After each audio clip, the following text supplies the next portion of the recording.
Many homeowners face the same decision with an older air conditioner. The system breaks down, a repair is suggested, and the big question becomes, should you repair or replace it? At first, repairing the system usually feels like the obvious choice. The repair is smaller than the cost of a new air conditioner.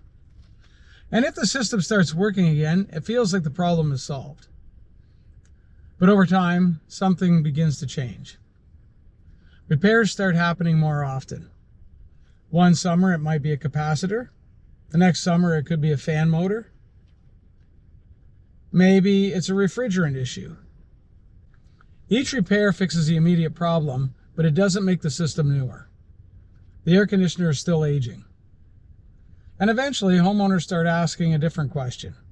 Not, can it be repaired, but does it still make sense to keep repairing it? There isn't one perfect rule for that decision. But there are a few things homeowners can watch for. If the system struggles during very hot weather, or if the air conditioner is getting close to 15 years old, or if the repairs are becoming too frequent.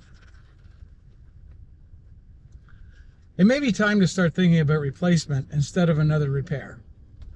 The goal isn't to replace equipment too early.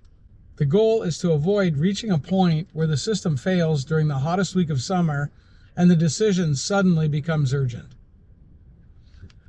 Understanding when the repair decision begins to change can help homeowners stay in control of that choice. Stay comfortable, but please, stay tuned.